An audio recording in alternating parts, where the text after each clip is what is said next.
আসসালামু আলাইকুম রহমতুল্লাহ বরকাত। আমার ব্যক্তিগত ওপিনিয়ন, যেটা আমার ব্যক্তিগত মতামত, সে ব্যক্তিগত মতামতটা হলো এই বিশ্বে আমাদের আছে বোধহয় এখন 250 কোটি মুসলমান, 250 কোটি মুসলমান। তারপরে খ্রিস্টান এই পরিমাণই আছে, তারপরে হিন্দু আছে, বৌদ্ধ আছে, তারপরে যার একটা সংখ্যালঘু কত 1-1.5 কোটি আছে, ইহুদি জাতি। তবে এই পৃথিবীতে সবচেয়ে বড় গন্ডগোলের মূল হলো এই পণ্ডিত আছে না, পণ্ডিত। তারা নিজে পণ্ডিত মনে করে, নিজেকে ফিলোসফি মনে করে, নিজেকে নিজে অনেক জ্ঞানের অধিকারী মনে করে। এই পণ্ডিতেরা সর্বনাশ করছে পৃথিবীকে। কেননা জানেন, এই যে খ্রিস্টান পণ্ডিতেরাও কিন্তু খ্রিস্টান ধর্মটারে টুকরা টুকরা করে লেছে। এই খ্রিস্টান ধর্মে আমার মনে হয় 12 হইতে 14টা গ্রুপ আছে। ক্যাথলিক আছে, এভাঙ্গেলিস্ট আছে, অর্থোডক্স আছে। ঠিক তদ্রুপ এই আপনি যদি ইহুদি ধর্মের একটা চর্চা করেন, ইহুদি ধর্মের মধ্যে 14টা গ্রুপ আছে। তারপরে আছে এই যে সুন্নি সুন্নি করি, আমি একজন নিজে সুন্নি। এই সুন্নিদের মধ্যে গ্রুপের শেষ নাই। কেউ ওই মাজার পূজারি, কেউ আবার ওই যে আপনার মাইজ ভান্ডারি ডোরডবডি, তারপরে ওই যিনি এক খবিশা ছিল বাংলাদেশের, ওই যিনি দেওয়ানবাগি, এই খবিশ, এটাও কিন্তু সুন্নি। ঠিক আছে। এই যে সুন্নিদের মধ্যে গ্রুপের আবার শেষ নাই, ভয়াবহ অবস্থা। এই যে বর্তমান যে বিভেদ চলতেছে, এটা হলো পণ্ডিত। ওই যারা একটু পণ্ডিত, ভালো স্টাডি করে, ফিলোসফি করে, এই পণ্ডিতেরা এই পৃথিবীটাকে এই হানাহানি ধ্বংসের মূল কারণ। হিন্দু ধর্মে গিয়া কিন্তু একই অবস্থা, এটার মধ্যে গ্রুপের শেষ নাই।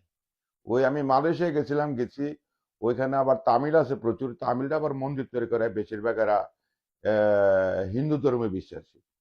তো একটা মন্দিরে গেলাম, হ্যাঁ নাকি দেখা গেলাম অনেক নাচ গান, ঢোল ডুগবি, নাচানাচি, ফাড়াফাড়ি, পুরো ডিস্কোর মতন।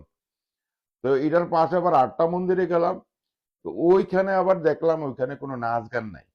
ওইখানে শত শত মানুষ চুপ করে বসে থাকে। এটা ধ্যান মন্দির, মানে ধ্যান করে আর কি। ধ্যান মন্দির, নাচানাচি মন্দির। তো ইসলামটা ঠিক তাই হয়েছে কিন্তু। যেন আপনারা যদি আবার ইরানের শিয়ারা কিন্তু এক গ্রুপ না, ওখানে 14-15টা গ্রুপ আছে। এই শিয়ারা হজও করে, নামাজও পড়ে, সবকিছু ঠিক আছে। তবে এই যে এখন বাংলাদেশে যে আমেরিকা ইরানের যুদ্ধটা হয়েছে, এটা নিয়ে কিন্তু ফিলোসফি শেষ নাই বাংলাদেশে। ও আব্বাসি কি কইলো, এনায়তুল্লাহ আব্বাসি কইলো, হ্যাঁ হেইতে হেইতে করতেছে, যুদ্ধ লাগছে, মরে দিছে। আমি আলহামদুলিল্লাহ কমু, আমি ইনালিল্লাহ কমু না। এই যে দেখেন, এই যে ফিলোসফিটা আছে না, এই ফিলোসফিটা প্রতিটা ধর্মের যারা গুরু ঠাকুর, ফিলোসফি, মাওলানা, মুফতি, তারপরে প্রিস্তা, ওই যে পিসব, এইটি হলো খবিশ। এই খবিশেরা পৃথিবীটাকে বিভাজনের সৃষ্টি করছে। এই খবিশেরা পৃথিবীটা হাঙ্গাহাঙ্গি সৃষ্টি করছে। আপনি দেখেন, এই খ্রিস্টানদের মধ্যে যদি ইতিহাস গার্ডেন দেখবেন যে 100 বছর আগে তারা কিন্তু নিজেরা হানাহানি করছে শুধু ধর্মের ভেদাভেদ নিয়ে। লক্ষ লক্ষ লোককে একে অপরকে হত্যা করছে। ঠিক আছে। এই মুসলমানের মধ্যে কিন্তু হানাহানি আছে। এই হলো মূল ব্যাপার। সুতরাং বিশ্বে যদি আমরা দ্বিতীয় বিশ্বযুদ্ধের পরে একটা দেশই পাইছে, সেটা ইরান। তারা যেমন প্রযুক্তি, তাদের দেশপ্রেম আছে, তাদের প্রযুক্তি আছে, তারা নিজ দেশকে রক্ষা করার জন্য তারা নিজের জীবন সুইফা দিতেছে যুদ্ধের ময়দানে। তো শ্রেষ্ঠ কারা? সুন্নি। আরে পুরো মধ্যপ্রাচ্য তো সুন্নি, তারা রাজতন্ত্র। ও রাজের দেশের টাকা লুটপাট কইরা স্বর্ণ অলংকার পেট্রোল মেট্রোল যা আছে এটি সব নিজের নামে মার্কেট করে। ওই যে মক্কাতে গেলে যারা মুসলমান আছে দেখবেন বিশাল বড় টাওয়ার।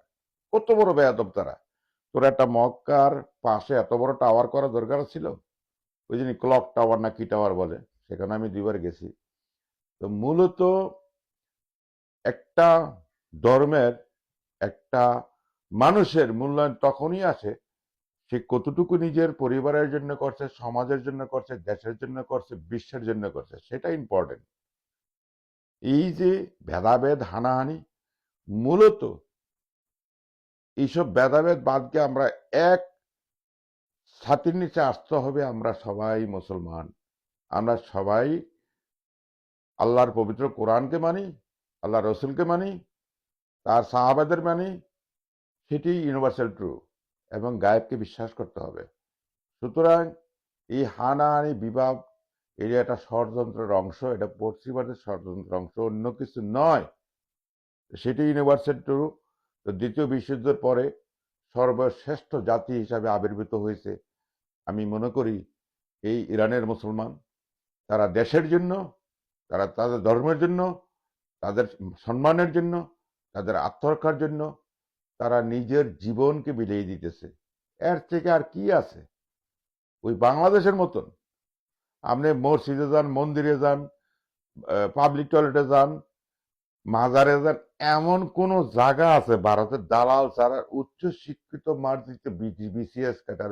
সালাউদ্দিন নাকি বিসিএস ক্যাডার ছিল, শিলং সালাউদ্দিন, ফখরুল ইসলাম আলমগীর শিক্ষিত ব্যক্তি, এদের মতো ব্যক্তি, ওই যে শেখ পরিবার পুরাটাই পুরা আমলিকের গোষ্ঠী হিন্দুত্ববাদীর দালাল। সর্বশ্রেষ্ঠ কি? আমার দৃষ্টিকোণে সর্বশ্রেষ্ঠ জাতি পৃথিবীতে বর্তমানে মাথা উঁচু করে দাঁড়াইছে, সেটা হলো ইরান।